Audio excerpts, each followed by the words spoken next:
Modern warfare is defined by drones, satellites, artillery, and logistics.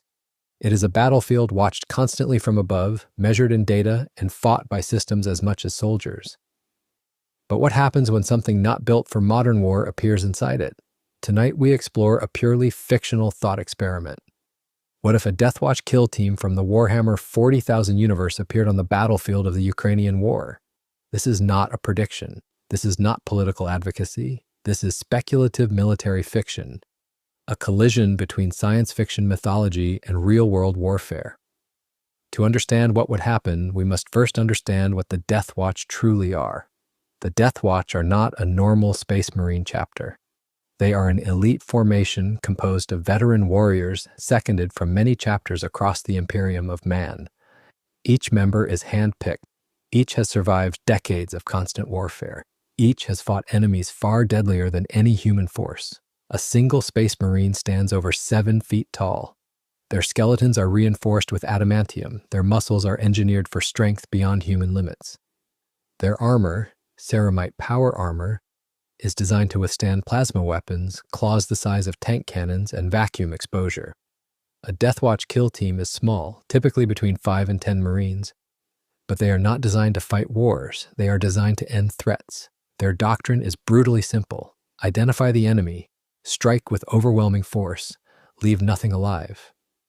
Now imagine such a unit appearing without warning inside a modern conflict zone. No orbital support, no resupply, no reinforcements. Just a handful of demigods stepping into one of the most closely monitored battlefields on Earth. The first thing modern forces would notice is not gunfire. It would be anomalies. Satellites would detect movement patterns that don't match vehicles or infantry. Thermal imaging would show heat signatures far larger than a human body. Drones would track shapes moving too fast, too deliberately, through terrain meant to slow soldiers down. At first, these contacts would be misidentified. Equipment glitches, sensor errors, electronic interference. Then the first patrol encounters them. Small arms fire would be exchanged, and nothing would happen. Standard rifle rounds would shatter or flatten against ceramite armor. Machine gun fire might stagger a Marine, but it would not stop them. Then the bolters fire. A bolter is not a conventional firearm. It fires self-propelled explosive shells designed to detonate inside the target. Against infantry, the effect is devastating. Cover becomes meaningless. Fortifications collapse. Vehicles not designed for heavy combat are destroyed in seconds. Entire squads could be neutralized before command even understands what they are facing. To modern soldiers, this would feel less like combat and more like a horror story.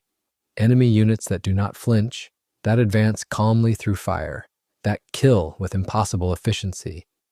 But the Deathwatch do not linger. They strike, complete their objective, and move on. This is not conquest. It is surgical violence. And at first, there would be no effective response. It relies on individual dominance. It relies on systems, and systems adapt. Once the pattern is recognized, everything changes. Command structures would shift from confusion to containment. Airspace would be saturated with surveillance drones. Artillery units would be repositioned. Electronic warfare assets would attempt to isolate and track the anomalous units. The Deathwatch are terrifying at close range, but they cannot be everywhere at once. They do not control the skies. They do not command supply lines. They do not replace destroyed infrastructure. Saturation fire becomes the answer, not because it guarantees a kill, but because it denies movement. Even Space Marines cannot outrun artillery forever. Even ceramite armor degrades under repeated high-energy impacts. The kill team would adapt, using terrain, timing, and shock assaults. But every engagement consumes ammunition. Every wound reduces efficiency. And unlike the Imperium, modern militaries can replace losses. The Deathwatch cannot. What becomes clear is a brutal truth. They are tactically unstoppable, but strategically isolated. The greatest weapon the Deathwatch would bring is not firepower, it is fear. Stories would spread faster than facts. Units wiped out without warning.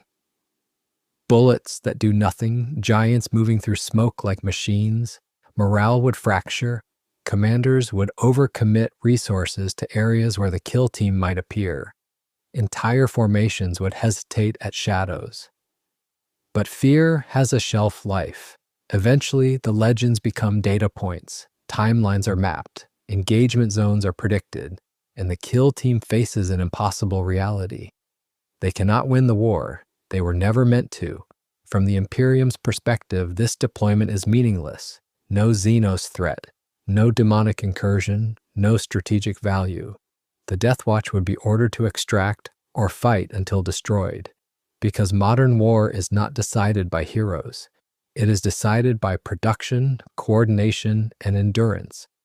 A Deathwatch team could dominate every fight they enter, but wars are not won by battles alone. They are won by time, and in time, even gods bleed.